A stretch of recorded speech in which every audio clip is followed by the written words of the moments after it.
السلام علیکم دوستوں اور ساتھیوں، آپ کی خدمت میں یہ آڈیو تشکیل دی جا رہی ہے جس کا مقصد یہ ہے کہ آپ کو حقائق سے آگاہ کیا جائے۔ ہماری ٹیم احساس انفو کے مینیجر جناب سعود نے ہم سے فرمائش کی تھی کہ ہم پاکستان کے حقائق پر آڈیو تشکیل دیں، لیکن اس کے ساتھ ساتھ ہم نے حقائق اور آگاہی کے متعلق بھی آڈیو ویڈیو تشکیل دینے کا سلسلہ شروع کر رہے ہیں۔ اگر دوستوں اور ساتھیوں کی طرف سے دلچسپی اور پسندیدگی کا اظہار ہوا تو ہم اس سلسلے کو جاری رکھیں گے۔ زیر نظر آڈیو مولانا روم رقص درویشاں می رقصم اور قونیہ کے متعلق ہے۔ یہ 1260 عیسوی کی دہائی کا زمانہ تھا۔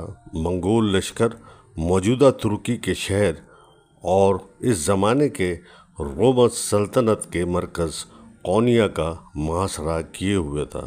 محاصرے سے تنگ عوام مولانا جلال الدین رومی کے پاس حاضر ہوئے۔ مولانا ان کی عرض سن کر شہر سے باہر گئے اور منگولوں کے سردار کے خیمے کے سامنے ایک ٹیلے پر اپنا مسلح بچھا کر نماز ادا کرنا شروع کی۔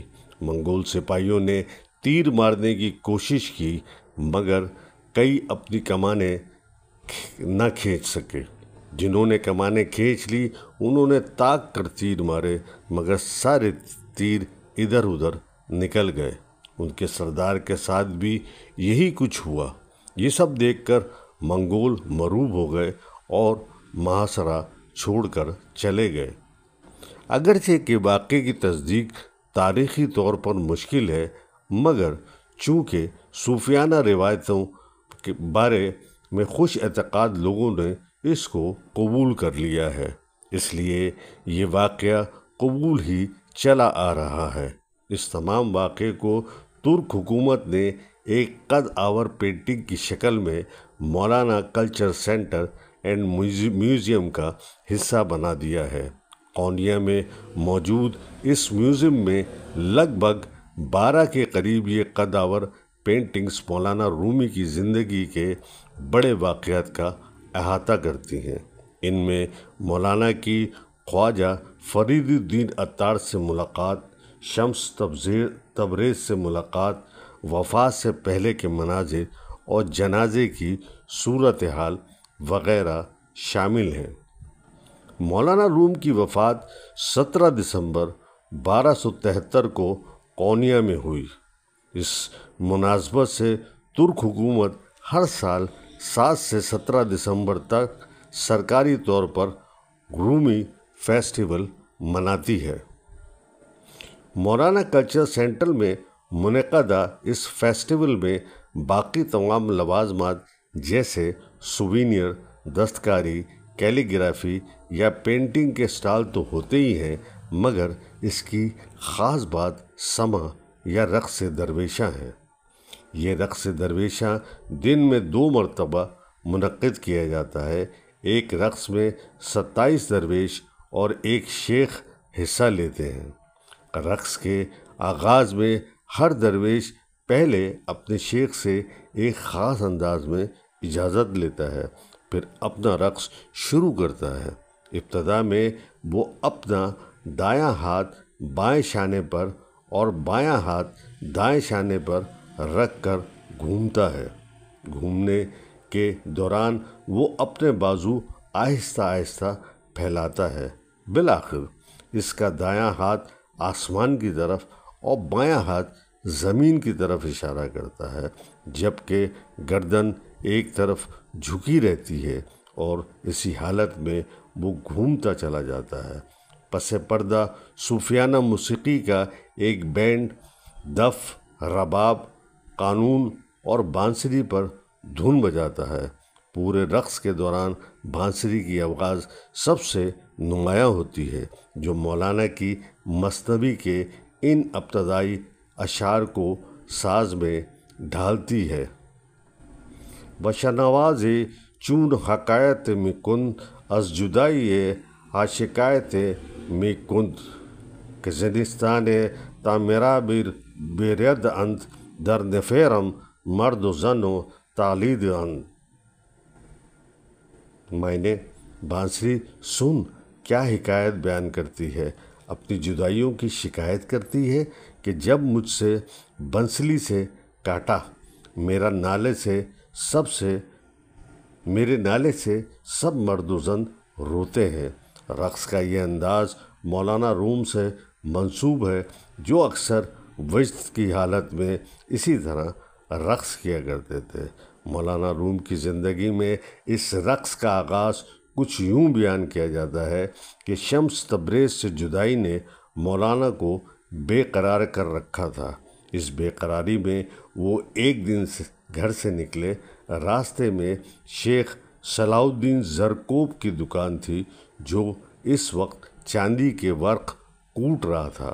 مولانا پر اس ہتھوڑی کی آواز نے سماع کا اثر پیدا کیا اور ان پر وجد کی کیفیت طاری ہو گئی۔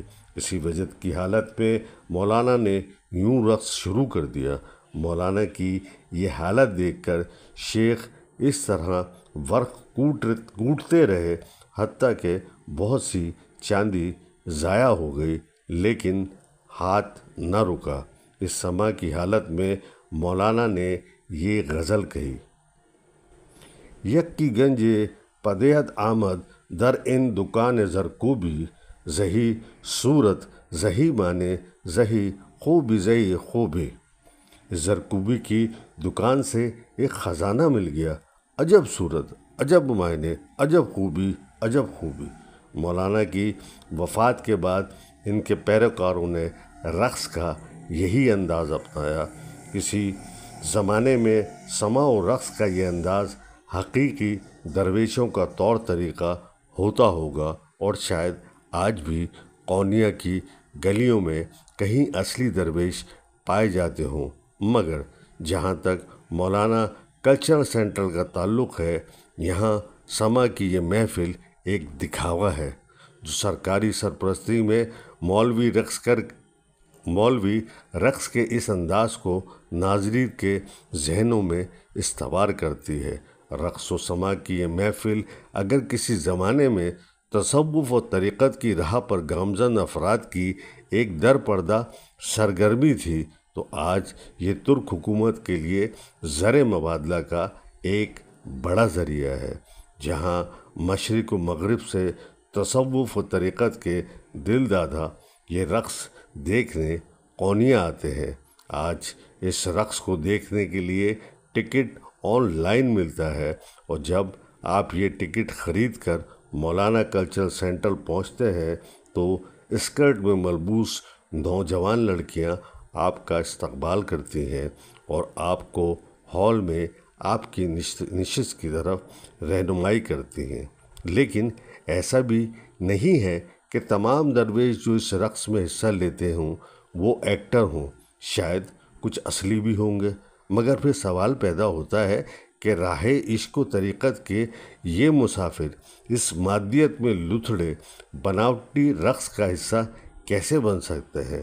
عشق حقیقی اور راہ طریقت و تصوف کے راہی تو دنیا و مافیا سے بیزار ہوتے ہیں۔ اسی معاملے کو شیخ سعدی نے کس خوبصورت انداز میں بتایا ہے کہ اے مرغ سیر عشق زیر و پرواں بیاموز، کان صوفت راجان شد و آواز نیامن، عین مدیان در طلبش بی خبر آنند، کان راک خبر شد خبر بزی نیامت۔ معنی: اے مرغ سحر، تو عشق کہ پروانے سے سیکھ، جس نے عشق میں اپنی جان جلا دی پر آواز نہیں نکالی۔ راہ عشق و طریقت پر چلنے کی یہ دعوے دار اس بات سے بے خبر ہے کہ یہاں جس کو عشق حقیقی کے بارے میں خبر ہو گئی، پھر اس کی خبر نہیں ملی۔ شیخ شادی نے یہ اشعار اس حکایت کے ضمن میں کہے ہیں کہ ایک صاحب دل درویش مراقبے کی حالت میں اپنا سر گریبان میں ڈالے تھا اور کشف کے سمندر میں ڈوبا ہوا تھا۔ جب اس حالت سے واپس لوٹا تو ایک دوست نے کہا کہ جس باغ میں تو گیا ہوا تھا وہاں سے کیا تحفہ لایا؟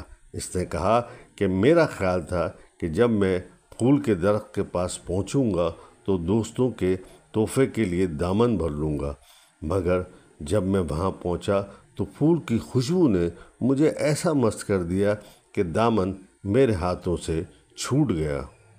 مولانا روم کی وراثت کو اگرچہ ترک حکومت نے نہ صرف سنبھال کر رکھا ہے بلکہ دنیا کو اپنے طور پر رومی سے آشنائی دلانے کے تمام لوازمات کا بندوبست کیا ہے، مگر عشق و طریقت کی دنیا سے بے نیازی کا بنیادی اصول اس بیچ کہیں کھو کر رہ گیا ہے۔ مگر عشق و طریقت کی دنیا سے بے نیازی کا بنیادی اصول اس بیچ کہیں کھو کر رہ گیا ہے۔ اب رومی کا نام صرف اور صرف ایک علامت ہے جو ترکوں کے لیے اپنے کلچر کے اظہار کا ایک ذریعہ ہے، جبکہ سیاحوں کی آمد سے اونیا میں کاروبار کو بھی آسرا ملتا ہے۔ دنیا کے دیگر ممالک میں بھی کلچرل اور مذہب کے نام پہ صرف کاروبار کیا جا رہا ہے اور اس میں مذہب کی ترویج کا کوئی بھی عکس نہیں ہے۔ مجھے اچھی طرح یاد ہے کہ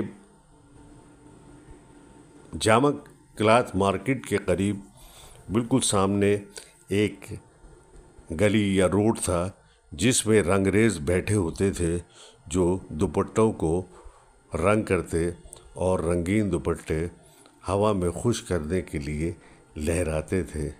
وہیں پہ ان زرکوبیوں کی بھی دکانیں تھیں جہاں پر وہ چاندی کے ورق کوٹا کرتے تھے، اور اس کوٹنے کی آواز مجھے آج بھی یاد ہے۔ کٹ کٹ کٹ کٹ ایک خوبصورت سی آواز ہوتی تھی۔ آپ اس قسم کی آواز یوٹیوب پہ کچھ ویڈیو میں سن سکتے ہیں۔ ہم کوشش کریں گے کہ اس کو اپنی اس آڈیو ویڈیو میں شامل کریں۔ شکریہ۔